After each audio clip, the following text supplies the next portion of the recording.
two senators, Jinggoy and Joel, Commissioner Lipana, Undersecretary Bernardo, Congressman Zaldico. Saldico, and Mitch Kahayon. Why was not Martin Romualdez not included? That's up to the ICI. Maybe you should ask Because the they ICI. are trying to discredit Dutesa's testimony? No, they haven't summoned ICI pa Gutesa. lang. So So, you ba't can- hindi nila isama si Gutesa? the same reason why they cannot summon him in the Senate. Yes, sir. We are all looking for the mastermind, the That most will- guilty. That will come at some point. Is everybody looking for the mastermind? Of Parang course. kayo lang. I think everybody We should should be be. looking. Should be They looking should for the be, We're but mastermind. supposed it to be doesn't looking appear at to the be so. mastermind. The Senate By started the off way, on this the is right just, foot. according to Justice Andy Reyes, this is just the first interim report nila on the filing. So, but let's just take it as it is right now. So how do you think, is this a good beginning? This is the start It's of a the good many beginning. charges. It's a good beginning. Pero sinasabi ko nga, hindi ko naman sinasabi na huwag nating habulin ang mga sapsap. Ang palagi kong sinasabi, yung mga butete, yung mga dilis, okay lang yon. But let us not forget yung malalaking isda. Sapagkat sila talaga ang promotor ng pagnanakaw ng pera ng bayan. May tanong po ako sa inyo, mauhupa ba ang galit ng taong bayan pansamantala kung nakasuhan si Senator Joel at si Jinggoy? Kasi ang sabi nila, tuloy-tuloy pa rin ang investigasyon. No? So, do you think this will quiet down the public wrath for... I think this is just temporary, but ano po ang tingin ninyo? I don't know kung mapapacify natin o mauhupa ang ng tao. Sapagkat ang nakikita nila, pagka mga congressmen ang dapat na sumalang sa investigasyon, lahat ginagawa para pagtakpan sila. I will start with the 17 initial congressmen identified by the Discayas. And then, let me go back to the 67 contractors, congressmen, intimated by Senator Ping. Contractors, you mean? Sinabi niya, I have a list of 67 Wow, that's- contractors. Ang dami. Hindi ba kayo nagtataka bakit isa man lang wala siyang tawagan? What about the 17? Kaya nga gusto kong malaman, kung tatawagin niya si Martin Romualdez, make him appear before the committee. Para makapagtanong naman kami. At Hindi sana mo ba- hindi closed door, na? Walang closed door yan. Lalo magagalit ang taong bayan kung Sa i-close ICI. door. Yung Ay, ICI, closed kaya door siguro siya. hindi masyadong naniniwala ang tao dyan because hindi alam ng tao eh. Ang tao, interesado sila. Why? This is their money.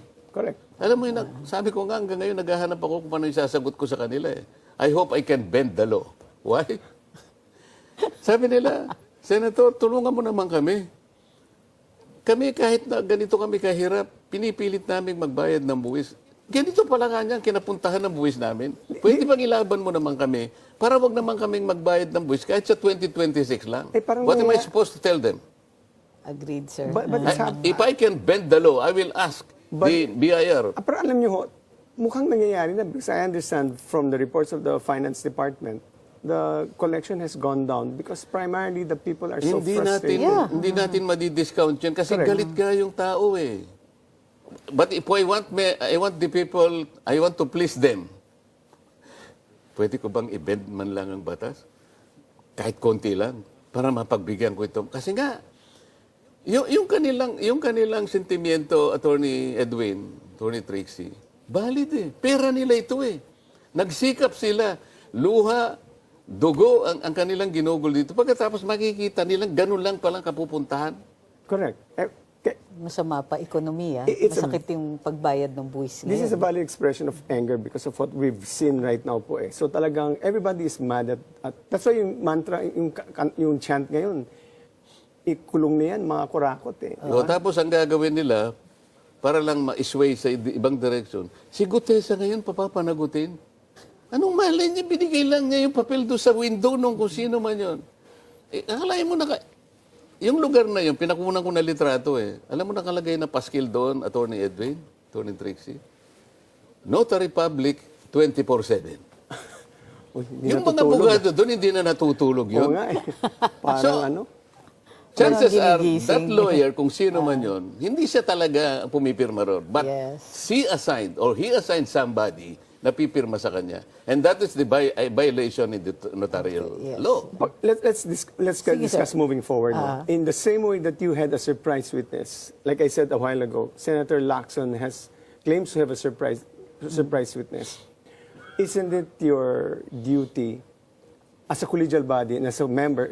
I remember saying that in a committee, all our members and the chairman is not a master but a presiding officer. So what actions would you take to, at the very least, identify the surprise witness? Even para wala nitong gulo na nangyari doon sa hearing, parang would you like to ask Senator Lacson to... I will ask the minority leader. Kasi ako, deputy minority leader lang. I will ask Senator Alan. Siguro, total, para hindi na maging surprise, sabihin niya na kung sino. My understanding... Palagi ko may time naman siya na gawin yun. Hindi kagaya ko na talagang tinitingnan ko muna kung darating o hindi. Kaya ako nagkulang ng time. Pero may courtesy ako dahil sinabi ko naman sa kanya ang circumstances before I introduce the guy before the committee. My recollection of Senate rules is you can temporarily not disclose, but it cannot be before at least there should be reasonable notice to inform the collegial body na there's this witness para at least lahat kayo handa. Sana ganun ang gawin niya, di ba? Maganda ko kung ganun sana mangyayari moving forward. Kasi hindi lang siguro isang surpresang witness ang lalapit sa inyo, lalapit sa ibang mga senador. Kaya mabuti siguro pag-usapan po And ninyo. better still sana, magtawag muna siya ng caucus, halimbawa, kung ayaw niyang mag-meet yung buong Blue Ribbon. Para discuss natin. Sa akin, aside from that, kailangan merong ground rules dito eh. Alam mo kung bakit ko pinipilit ang ground rules? Hindi ko na maintindihan itong nangyari nung panahon niya eh. Nag-hearing kami, darating si Boying Remulla, the Department of Justice, kukunin niya yung isang resource person, dadalhin sa NBI, pagdating niya, merong supplemental affidavit. What is this? What is the arrangement between the Blue Ribbon Committee and the DOJ? And then silang dalawa ni Senate President Soto, pupunta sa ICI, makikipag-meeting doon, pagkatapos babalik sa...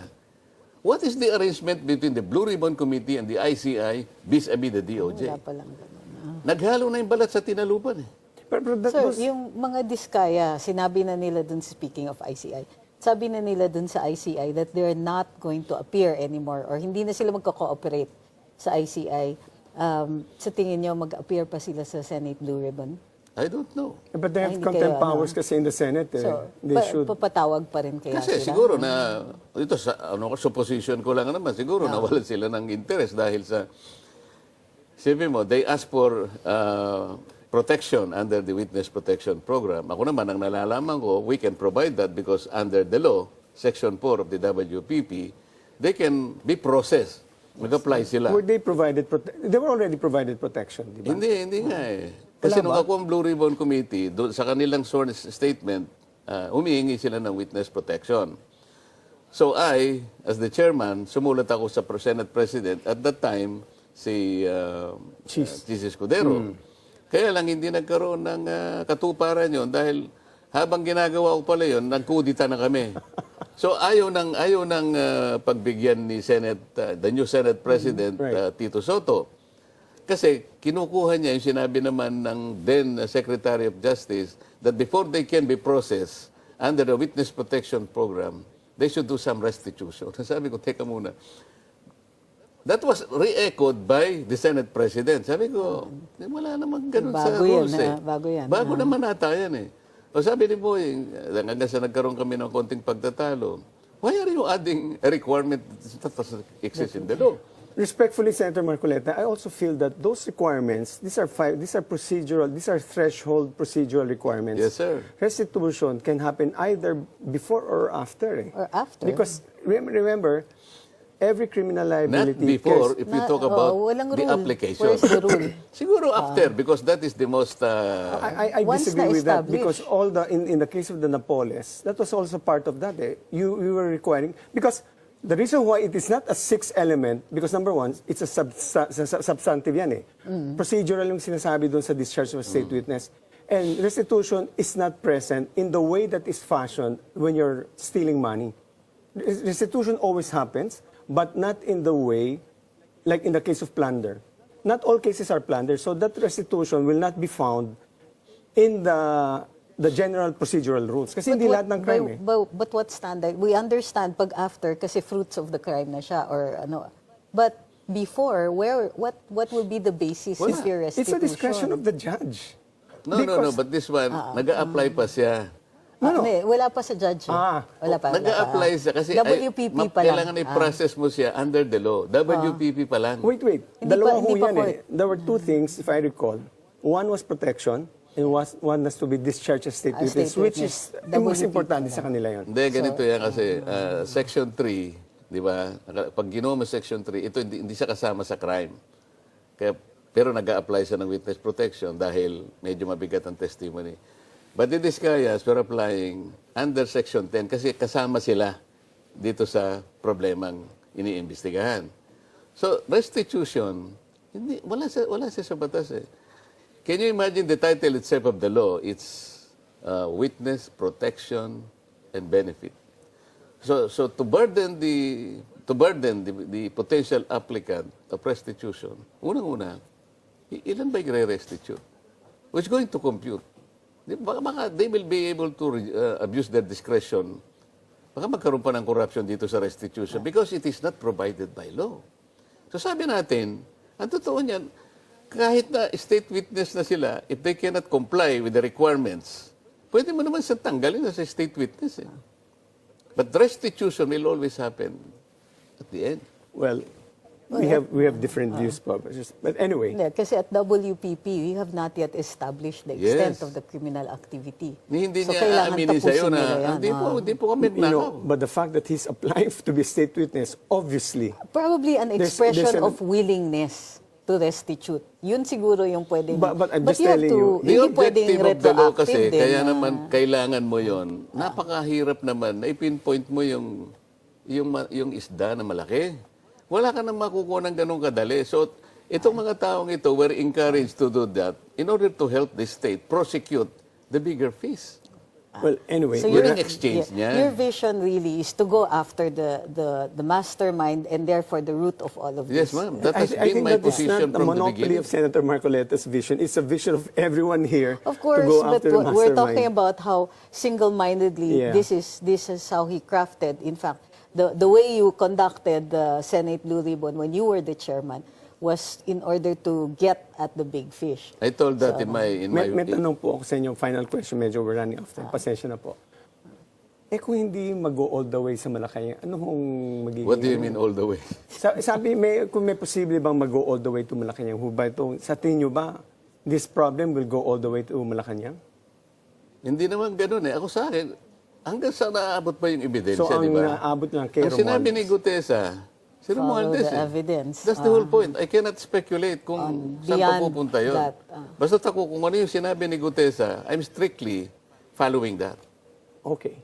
Thank you. So, thank you very much, sir. For may naunlakan Ako niyo magpapasalamat po, sa inyo. At pinaunlakan niyo kami sa aming request. Malakas sa akin si... Oo nga, dinig ko nga. Edwin. Dinig ko nga. So, ano po yung final statement ninyo on this?